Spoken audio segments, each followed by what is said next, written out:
Hey guys, so I just want to say, man, I've been seeing all the love and support, and I just want to say thank you so much, man. People have been hitting me up the past week, just checking in, and even today, and it really means a lot to me, man. You guys are the best. I love y'all. This is a stressful situation. I'm glad it's behind me, and yeah, I love y'all, man. The stand in the Sean Diddy Combs sex trafficking and racketeering trial. He reportedly had a brief relationship with Combs' ex-girlfriend Cassie Ventura nearly 15 years ago. Alex, we saw Kid Cudi walk into the courthouse this morning with a bit of swagger, a black leather jacket, wearing jeans, smoking a cigarette. As you said, he is now on the stand now, and he's already talking about some of the threats that he says he faced while he was in a relationship with Cassie Ventura back in 2011, including one time that he says Cassie called to alert him that Sean Combs had broken into his Los Angeles home. He says that he raced 2012 when he says his car was set on fire with a Molotov cocktail in his Los Angeles driveway. In Bernard Cudi's testimony specifically goes to the racketeering conspiracy. It doesn't go to the sex trafficking or to the transportation for the purpose of engaging prostitution charges. In regards to the racketeering conspiracy, you have to prove at least two predicate acts. And one of those predicate acts that the prosecution are trying to prove is that of arson for blowing up the car of Kid Cudi. So that is his main purpose in testifying. Same time he beat the shit out of motherfucking, what's a little girl named Cassie or whatever. He had an assistant by the name of Capricorn. He felt Capricorn, Cap was keeping his shit on the low about if she was messing with Cudi or not. Puffy beat the shit out that bitch.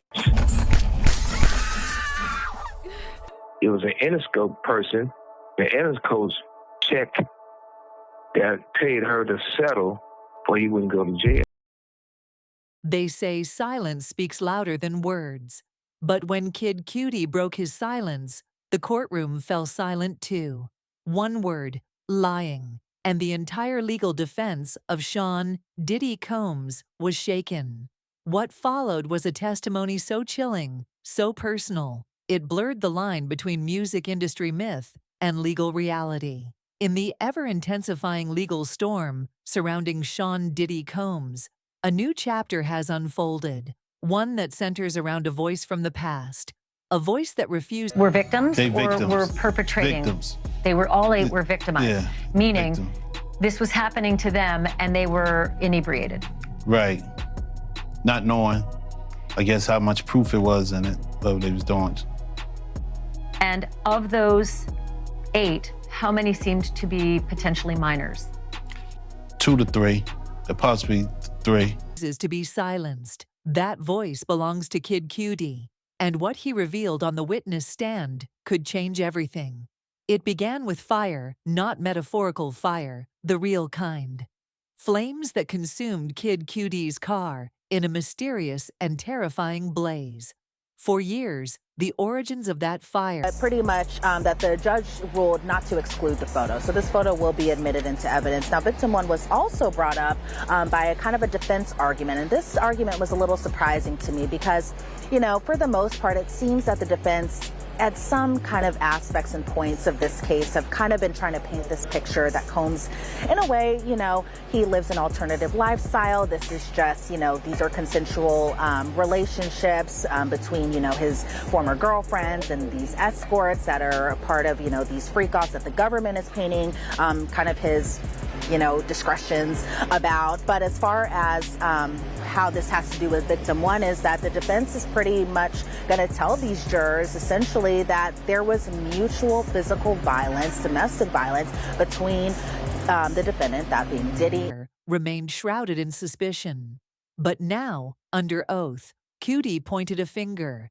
He told the court that after his car was set ablaze, he met with Diddy. The Bad Boy Records founder denied any involvement. But Cudi, with a calm yet resolute tone, said he believed Diddy was lying. That one word, lying, is now under legal attack. Diddy's lawyers have filed a motion urging the court to strike that portion of Cudi's testimony. They argue it's not a statement of fact, but an opinion. In their eyes, Cudi didn't witness a crime. He only felt a hunch, and that hunch, they argue, is legally inadmissible. Whether the judge agrees is still uncertain. But the implications are massive. If the statement stays, it bolsters the narrative of intimidation and retaliation that has haunted this trial. If it's removed, a key emotional blow is wiped from the record. Yet Cudi's role in this saga extends far beyond a single word. After testifying, he posted a video on social media, his voice tired but sincere. He thanked fans for their love, their messages, their support. He called the experience stressful, but he said he was relieved it was behind him. "I love y'all," he said quietly, his eyes betraying the emotional toll. But what led him to that witness stand wasn't just a burned car. It was a romance, one that had ended long ago, but whose consequences were still burning bright. In 2011, Kid Cudi and Cassie, Diddy's former longtime partner, had a brief relationship. It was short-lived, but explosive. According to Cudi's testimony, everything changed the moment Diddy found out. That very night, he received a phone call, not from Diddy, but from a friend. The message was chilling. "Diddy is in your house." Cudi was shocked. He rushed back, unsure what he would find. Along the way, he managed to reach Diddy by phone, and the voice on the other end, according to Cudi, was calm, too calm. "I'm over here waiting for you," Diddy allegedly said. When Cudi arrived at his home, it was like a scene from a nightmare. His security cameras disabled, his belongings rummaged through. Christmas presents, meant for his family, opened. His dog, injured, locked in a bathroom.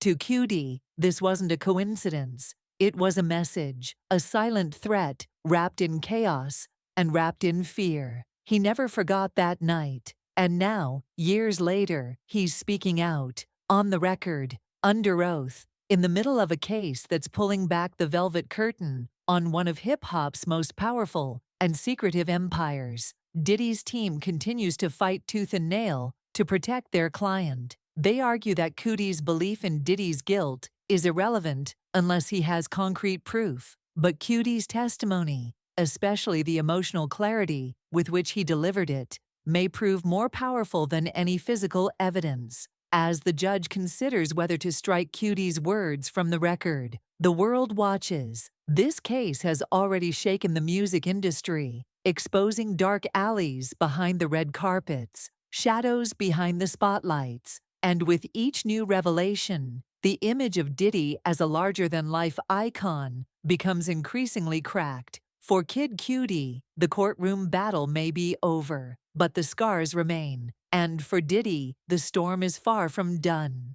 How many more voices will come forward? How many more truths have yet to be spoken? Only time and the court will decide. And while the courtroom remains the official battleground, the war for public perception is raging online. Kid Cudi's quiet strength, his emotional transparency, has only intensified the spotlight on Diddy. Supporters flood social media with messages of solidarity, painting Cudi as a man who stood up against power, against fear, against history. But others question the timing, the motive, the consequences of reopening wounds so deep.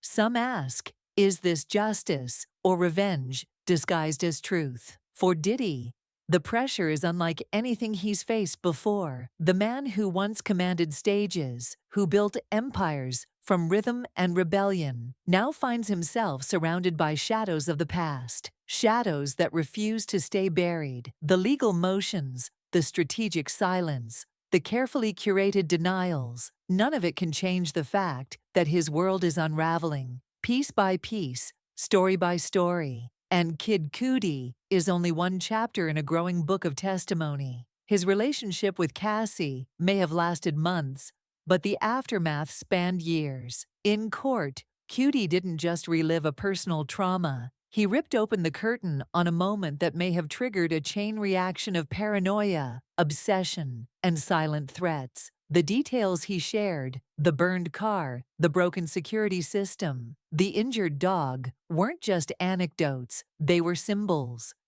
of a life that, for one terrifying night, stopped feeling like his own. And now, Diddy's legal team is doing everything in their power to erase those symbols from the record, to frame them as fiction, to suggest that Cudi's fear was just imagination, his suspicion just speculation. But even if the court strikes the word lying from the official transcript, it has already echoed across every corner of the industry. It's already become part of the cultural record, and no legal motion can unhear what millions have already heard. This is no longer just about one man's guilt or innocence. This is about legacy, about what happens when power goes unchecked, about how far someone might go to protect their image or destroy someone else's. As the judge prepares to rule, one question grows louder. Will the system protect the powerful again? Or will it finally listen to those who dared to speak, even when silence was safer? Because if Kid Cudi's words taught us anything, it's that the truth doesn't always roar. Sometimes it whispers, and sometimes that whisper is enough to burn everything down. The courtroom remains quiet. The world waits, and the fire, that fire, is still smoldering.